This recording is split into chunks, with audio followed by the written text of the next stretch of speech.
Assalamualaikum warahmatullahi wabarakatuh. Apa kabar teman-teman hari ini? Bagaimana puasanya? Lancar? Bagaimana perasaanmu hari ini teman-teman? Alhamdulillah hari ini teman-teman berjumpa kembali bersama Ustazah Fira pada materi adab. Sebelum kita mulai, alangkah baiknya kita berdoa terlebih dahulu. Ustazah izin pimpin ya.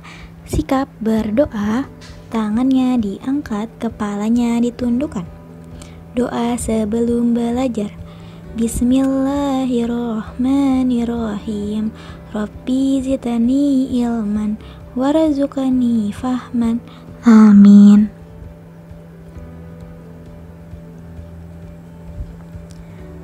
Selanjutnya, Ustazah akan menyampaikan terkait aturan pembelajaran adab. Yang pertama, pastikan menonton video pembelajaran hingga tuntas. Yang kedua, pastikan fokus mendengarkan informasi yang disampaikan guru. 3. Pastikan mengerjakan proyek. 4. Pastikan bekerja mandiri dan tuntas. Materi adab hari ini yaitu adab berpenampilan. Silakan teman-teman simak dan pahami informasi hari ini.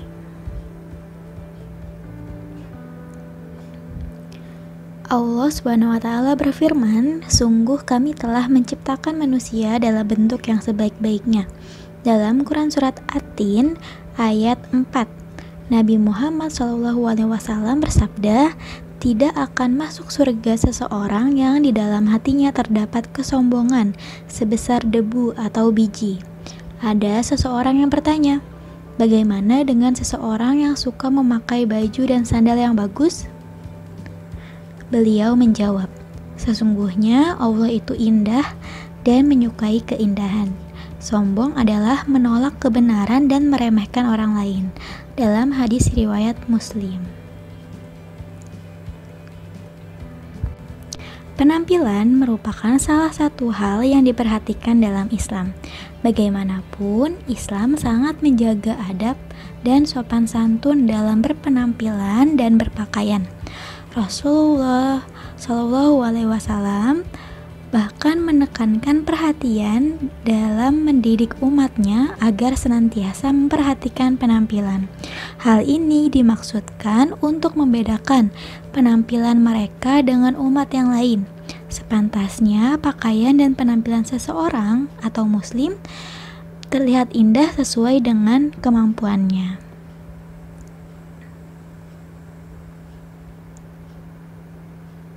Yang pertama, adab berpenampilan yang pertama yaitu jangan bertato dan mengikir gigi. Pada zaman jahiliyah banyak wanita Arab yang menato sebagian besar tubuhnya, muka dan tangannya dengan warna biru dalam bentuk ukiran. Adapun yang dimaksud dengan mengikir gigi yaitu memendekkan dan merapihkan gigi. Mengikir gigi banyak dilakukan oleh kaum perempuan dengan maksud agar tampak rapih dan cantik. Rasulullah SAW bersabda yang artinya Rasulullah SAW melaknat perempuan yang menato dan yang minta ditato, yang mengikir gigi dan yang minta dikikir giginya. Dalam hadis riwayat At-Tabrani. Jadi mungkin tidak hanya perempuan ya teman-teman ya, laki-laki kalau teman-teman lihat di luar sana banyak yang menato padahal agamanya Islam. Yang kedua yaitu jangan menyambung rambut. Ada hadis yang menjelaskan dalam hal menyambung rambut, yang artinya seorang perempuan bertanya kepada Nabi SAW, ya Rasulullah, sesungguhnya anak saya tertimpa suatu penyakit sehingga rontok rambutnya dan saya ingin menikahkan dia. Apakah boleh saya menyambung rambutnya? Rasulullah menjawab, Allah melaknat perempuan yang melaknat rambutnya. Hadis riwayat Bukhari. Selanjutnya, jangan berlebih-lebihan dalam berhias. Yang dimaksudkan dengan berlebih-lebihan yakni melewati di atas yang wajar dalam menikmati yang halal. Berhias secara berlebihan cenderung kepada orang yang sombong serta bermegah-megahan yang sangat tercela dalam ajaran Islam. Muslim dan muslimah harus dapat menjauhkan diri dari hal-hal yang dapat menyebabkan kesombongan, baik dalam berpakaian maupun dalam berhias. Dalam bentuk yang lain, apabila yang dimaksudkan adalah untuk menarik perhatian suaminya, maka hal itu baik dilakukan. Akan tetapi, apabila yang dilakukan atau yang dimaksud itu semua orang, maka hal itu termasuk perbuatan yang dilarang dalam Islam. Selain itu, menjurus kepada sikap sombong berlebih-lebihan juga termasuk perbuatan tabzir. Sedangkan tabzir itu dilarang oleh Allah Subhanahu wa Ta'ala. Jadi, ketika teman-teman berhias, baik itu perempuan ataupun laki-laki, pastikan secukupnya saja, tidak perlu berlebih-lebihan, bermewah-mewahan atau bermegah-megahan, begitu. Lain kalau misalnya teman-teman sudah menikah nanti, tujuannya untuk pasangan, begitu, itu diperbolehkan. Allah Subhanahu wa Ta'ala berfirman yang artinya, dan berikanlah kepada keluarga-keluarga yang dekat akan haknya, kepada orang miskin dan orang yang dalam perjalanan, dan janganlah kamu menghambur-hamburkan hartamu secara boros. Sesungguhnya pemboros-pemboros itu adalah saudara-saudara syaitan, dan syaitan itu adalah sangat ingkar kepada Tuhannya. Dalam surat Al-Isra ayat 26 sampai 27. Selanjutnya, larangan memakai bulu mata palsu dan mencukur rambut alis. Islam menganjurkan wanita untuk berhias, akan tetapi dikhususkan untuk para suami mereka, bukan untuk yang lain. Sedangkan tata cara berhias tersebut harus sesuai dengan tuntunan syar'i, tidak menyerupai wanita kafir, tidak mengubah ciptaan Allah Subhanahu wa Ta'ala, dan tidak menyerupai dengan laki-laki. Adapun memakai bulu mata palsu, yakni termasuk mengubah ciptaan Allah Subhanahu wa Ta'ala, sama juga seperti mencabut atau mencukur alis untuk merapikan, termasuk di dalam larangan hadis mencukur alis secara umum. Selanjutnya, bagi perempuan tidak boleh menyukur atau mencukur rambut kepala sehingga menyerupai laki-laki. Sana sudah ada sebuah hadis riwayat Bukhari yang artinya Ibnu Abbas berkata, Nabi melaknati laki-laki yang menyerupai perempuan dan sebaliknya, perempuan yang menyerupai laki-laki. Jadi, teman ikhwan ataupun teman akhwat, untuk teman akhwat terlebih dahulu, ketika memang ingin memotong rambutnya, pastikan tidak terlalu pendek atau tidak menyerupai laki-laki. Begitu juga untuk teman-teman ikhwan, ketika merasa rambutnya sudah panjang, silahkan dipotong dan dirapikan, jadi akan terlihat rapi. Yang selanjutnya yaitu dilarang memakai wangi-wangian yang terlalu mencolok. Memakai wangi-wangian merupakan hal yang tidak pernah seorang wanita lupakan.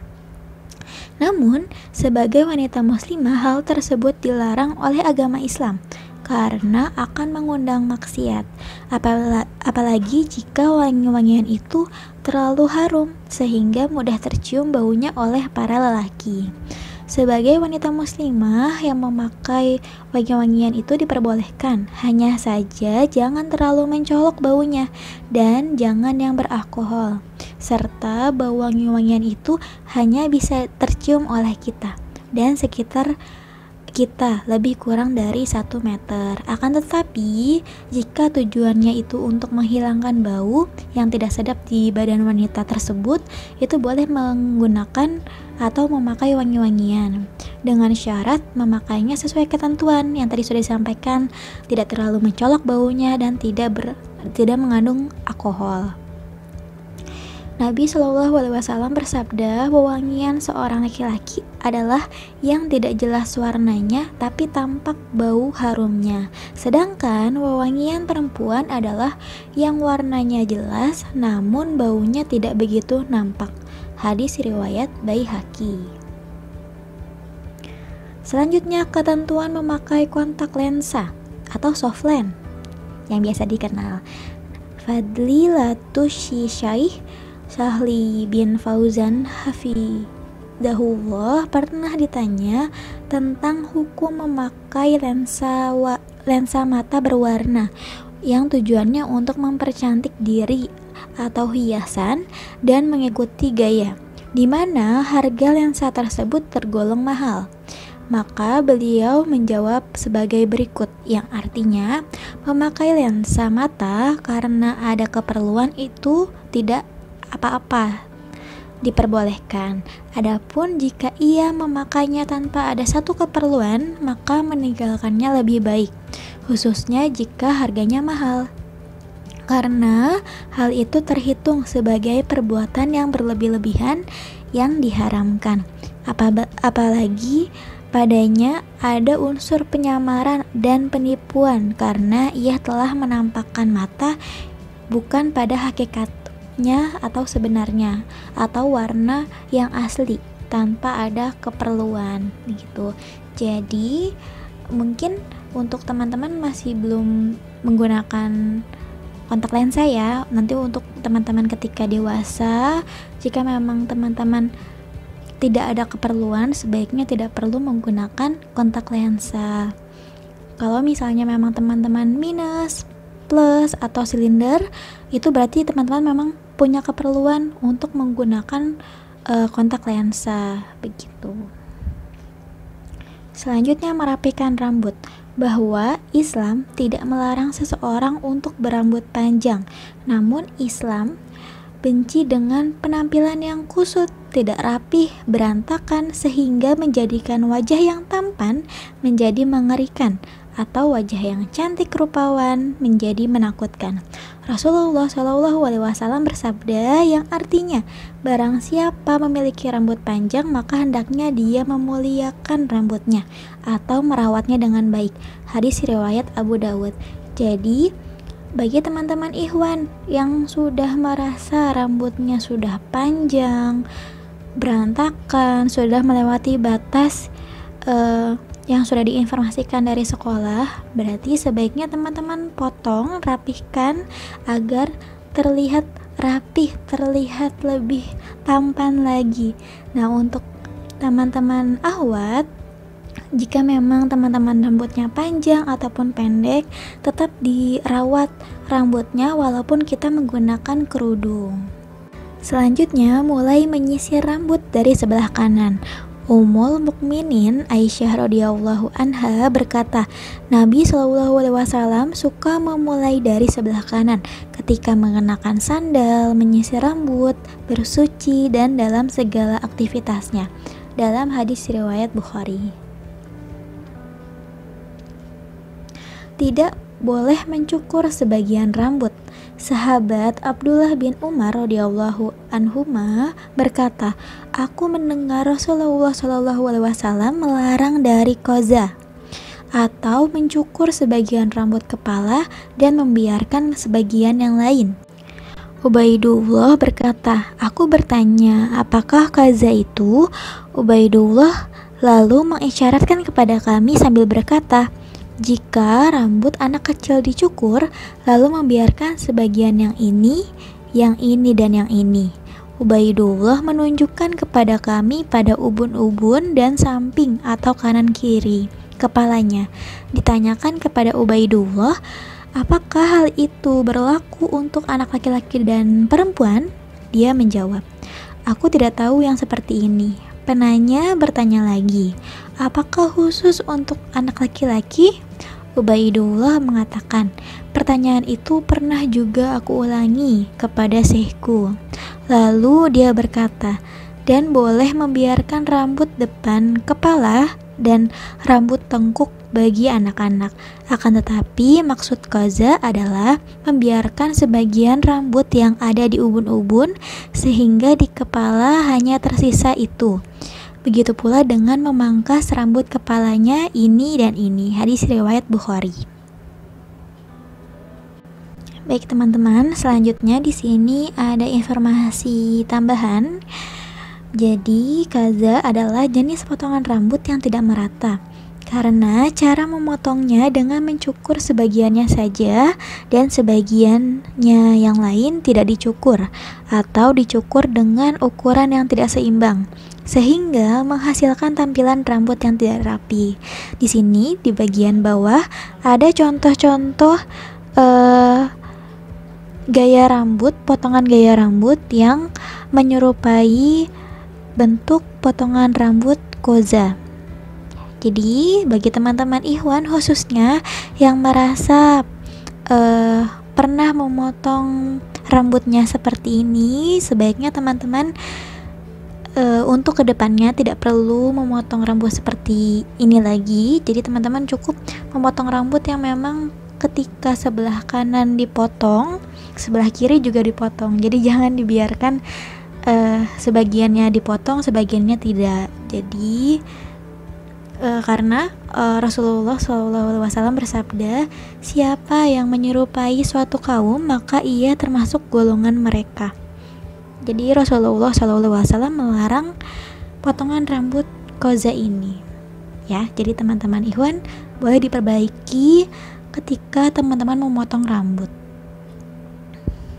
Selanjutnya, tidak boleh menyemir rambut dengan warna hitam. Bagi orang yang sudah beruban, maka diperbolehkan untuk mengubah warna rambutnya dengan warna apapun. Mau merah, coklat, atau warna yang lain itu boleh kecuali warna hitam. Rasulullah SAW bersabda, ubahlah uban ini dengan sesuatu, tetapi hindarilah warna hitam. Hadis riwayat Muslim. Rasulullah SAW juga telah mengabarkan bahwa pada akhir zaman nanti akan muncul suatu kaum yang bersemir dengan warna hitam. Mereka tidak akan masuk surga dan tidak akan bisa mencium aroma surga. Masya Allah, mencium aroma surganya saja tidak ya teman-teman ya, apalagi masuk ke surga. Maka akhir zaman nanti akan ada orang-orang yang mengecat rambutnya dengan warna hitam seperti warna mayoritas dada merpati. Mereka tidak akan bisa mencium aroma surga. Hadis riwayat Abu Daud. Tetapi ketika teman-teman masih sekolah, pasti sekolah itu mempunyai aturan. Sebaiknya karena teman-teman belum ada ubannya, teman-teman tidak perlu menyemir warna asli warna rambut teman-teman. Selanjutnya dilarang bertindik bagi laki-laki. Dari Ibnu Abbas radhiyallahu anhuma, beliau mengatakan Rasulullah SAW melaknat para lelaki yang meniru-niru kebiasaan wanita dan para wanita yang meniru-niru kebiasaan lelaki. Hadis riwayat Bukhari. Imam Ibnu Abidin dalam Hasyishahnya mengatakan melubangi telinga untuk dipasangi anting termasuk perhiasan wanita, karena itu tidak halal bagi lelaki. Radul Muhtar. Jadi para ikhwan insya Allah sudah mengetahui ya ilmunya hari ini. Sebaiknya yang dipasangi anting, yang menggunakan anting itu hanya untuk wanita, hanya untuk teman akhwat. Itu tidak halal untuk teman-teman ikhwan. Nah, selanjutnya untuk proyek adab hari ini, yang pertama teman-teman membuat sebuah poster adab berpakaian dan berpenampilan sesuai dengan langkah-langkah yang ada di lembar proyek. Teman-teman silahkan boleh cek classroomnya, di sana sudah ada lembar proyeknya. Pastikan bekerja mandiri dan tuntas. Kirimkanlah hasil proyekmu ke classroom. Yang sudah teman-teman ketahui, kemarin dan pekan ini Ustazah telah menjelaskan mengenai adab berpakaian dan berpenampilan. Kalau teman-teman lupa untuk adab berpakaian, teman-teman boleh cek kembali video pembelajarannya atau di lembar materi. Di sini ada contoh posternya ya. Untuk sebelah kanan adalah untuk teman akhwat, untuk sebelah kiri yaitu teman ikhwan. Jadi teman-teman nanti foto seluruh badan dari kepala sampai kaki seperti ini. sesuai dengan adab berpakaian dan berpenampilan. Jadi fotomu kamu pajang seperti ini. Nanti teman-teman beri keterangan seperti contoh yang ada di sini. Misalnya untuk teman Ihwan, nomor 1 kotak yang pertama yaitu potongan rambut rapi. Oke, ternyata ketika dilihat memang saat dilihat fotonya sesuai dengan potongan rambut rapi. Atau misalnya teman Ahwat, di sini kotak yang pertama yaitu batas aurat muka dan telapak tangan. Ketika dilihat, yang terlihat memang hanya muka dan bagian tangannya saja. Untuk aurat yang lain itu sudah tertutup, begitu ya. Jadi teman-teman, foto dirimu sendiri lalu buatlah keterangan penjelas terkait adab berpakaian dan berpenampilan. Untuk langkah-langkah selanjutnya atau selengkapnya teman-teman boleh cek di lembar project yang ada di Classroom. Terima kasih sudah belajar bersama hari ini. Selamat mengerjakan project adab di rumah teman-teman. Kita tutup dengan membaca hamdalah bersama-sama. Sikap berdoa, tangannya diangkat, kepalanya ditundukkan. Membaca hamdalah bersama-sama. Alhamdulillahirabbil alamin. Segala puji bagi Allah Tuhan semesta alam. Ustazah mohon maaf jika ada kesalahan kata ataupun informasi hari ini. Tetap semangat untuk belajar dan menjalankan ibadah puasanya. Ustazah tutup. Wassalamualaikum warahmatullahi wabarakatuh. Sampai jumpa teman-teman.